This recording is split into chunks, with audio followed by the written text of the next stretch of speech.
Hey, good morning everybody, and welcome to the channel again from sunny Florida. However, today it's 43 degrees. It got down to 33, 34 last night, so just a little bit cold for us Floridians.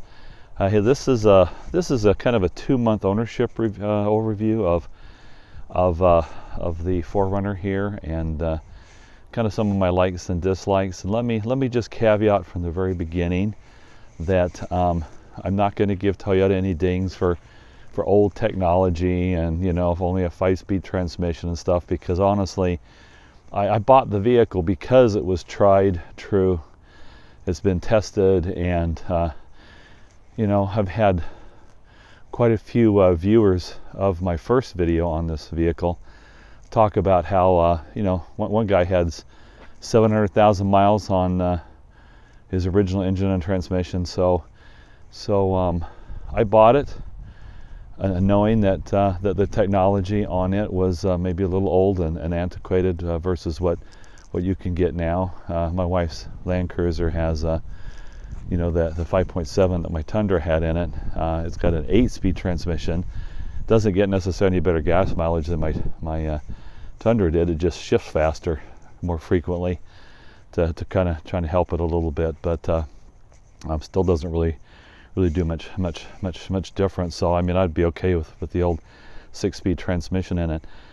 So far to date, I'll show you here in a second how many miles I've gone. I think it's around 2,700. So I have been putting some miles on it. The only ding I've got so far is just up here on this this fender flare, and that was thanks to a lady in a parking lot. I actually caught her. I walked up to my car, and she had her door open, and she was actually leaning against her door against my vehicle. Only had 500 miles on it, and yeah, I gave her a hard time. I let her know that I was not happy that she was the first door dinger on my car. She thought I was a jerk, I'm sure, but you know, disrespect of other people's stuff is very upsetting to me. All right, so now what do I not like so far? While the combined LED fog lights driving lights are kind of cool. They're a nice white, but the headlights are not. So it's kind of a mismatch there. So aesthetically, it doesn't look all that great. I will probably maybe plasti dip that gray fender cover there, both on the front and in the back, to make it look a little bit more color matched here with the theme of the white and the black. I do not like these Predator steps. You know, I told you at the beginning that I was not happy with them, but they came on the package. They hang down way too low. They catch everything road and mud wise that you go through, as they're constantly having to spray them off.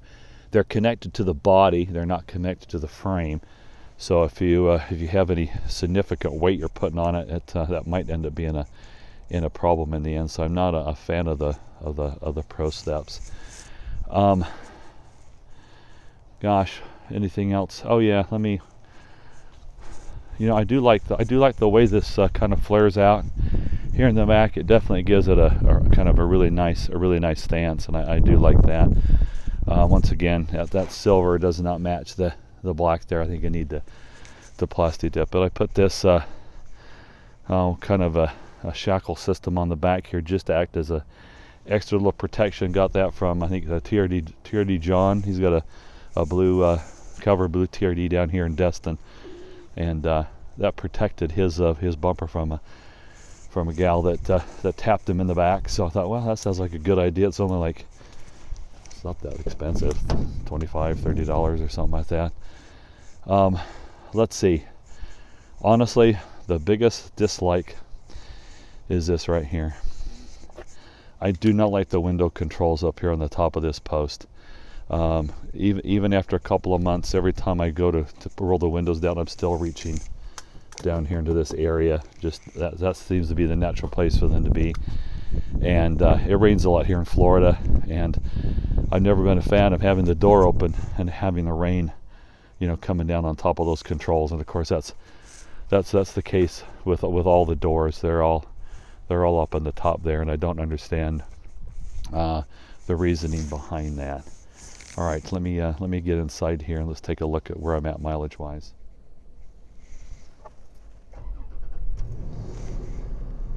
It does not bother me that it's still a keyed start.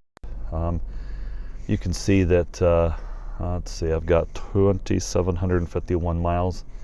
I've got about 171 miles on this tank. Yeah, and I've been averaging 18 miles per gallon. It seems to be about that, somewhere between 17.5 and 18 around town. I haven't gotten a really good, no kidding, on the highway, 70 miles an hour for a full tank of gas yet to see what that runs. But my gut tells me that from 65 to 70, I'll probably get to 20 to 22 miles a gallon. Aerodynamically, though, once you get over about 70 miles an hour, it'll probably start dropping off. So,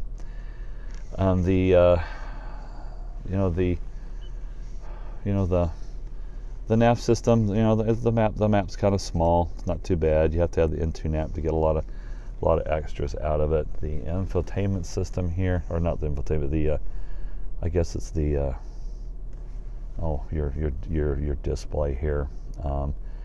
You can toggle between things. So there's your current fuel flow. It has a bar that goes across. It doesn't give you actual miles per gallon on your current flow. I'm not really crazy about that. Your range, I think if I'm in gear, maybe not. There seems to be a lot of lapse time here. Let's see, current speed.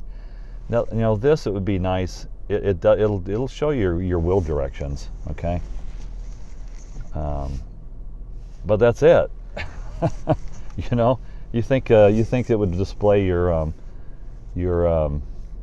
air pressure in your tires. It does not do that. You don't get that out of it. Yeah, you can change it over to metrics and stuff like that. Have a blank screen. When you're actually driving, though, there's this stupid eco. There's an eco thing, which will appear here on 5 different screens. But I think you have to be actually driving and moving, because it's actually like the throttle position is what it reminds me of. So 5 different places you get this little eco bar that's going back and forth, which, okay, put it on one of them, but it doesn't need to be in 5 different displays. I'd have to actually probably go down the road and show you that here. Hold on. Okay, so on your average speed screen, your average mile per gallon screen, you have a little eco gauge. You don't have it on your current one. Once again, it's just a bar. On your cruising range, you've got a little eco display. On your lapse time, you've got an eco display. Your current speed readout, you've got an eco display. Once again, that doesn't do you a whole lot of good while you're driving. It would be nice to have had the air pressure readouts on it. You have a blank screen, and then we're back to the average miles per gallon. So anyway, that's your info system here for the vehicle, and what you get. And once again, it tends to be a throttle. The more throttle, the higher the bar goes.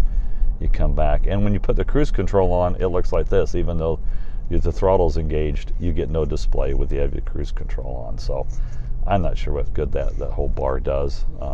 Then you get your little eco light in there telling you you're basically not in a high throttle range. So anyway, that's the kind of the 2-month ownership of the 4Runner here. For those who are interested, I am very happy with it.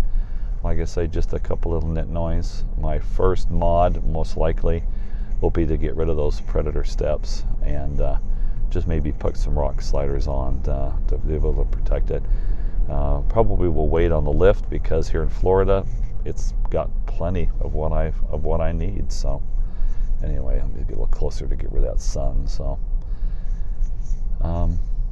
all right, well, you have a great day, and we'll talk to you later. One more thing as I'm getting at here, the manual shifter Works real great. It's a nice short throw from 2 high into 4 high. You stop, put it in neutral, and then it's kind of a to the right and then up into 4 low. And the first couple of times I did that, you know, trying to be nice and careful, I got this grinding that was going on. It was quite disconcerting. So my friend Jesse and I, we took his 4Runner and my 4Runner. We went out into the range, got into some sand, and you know, we played around with the crawl control and everything. The only thing I noticed is in the low position on the crawl speed there, man, there's a lot of chattering with the anti-lock brakes, and he thought something was wrong with my vehicle, so we got in his, and in that low setting it did the same thing. But I noticed that when he threw his into 4 low, he didn't have that transfer case grinding that I did. So I got on the forums, the Toyota forums, and started doing some research, and found out that about everybody that has a brand new 4Runners experiences that and gets on the forums worried that they've got something wrong with their vehicle, only they'll find out from the other forum owners it's like you're just being too slow and too gingerly with it. Just take the lever and just, you know, throw it into 4 low. And so I've done that, and sure enough, it just goes, as long as you make this one nice constant fluid motion, it throws right into gear, and it doesn't you don't get any grinding or anything. So all right, now I'll leave you with that, and talk to you later, everybody. Bye.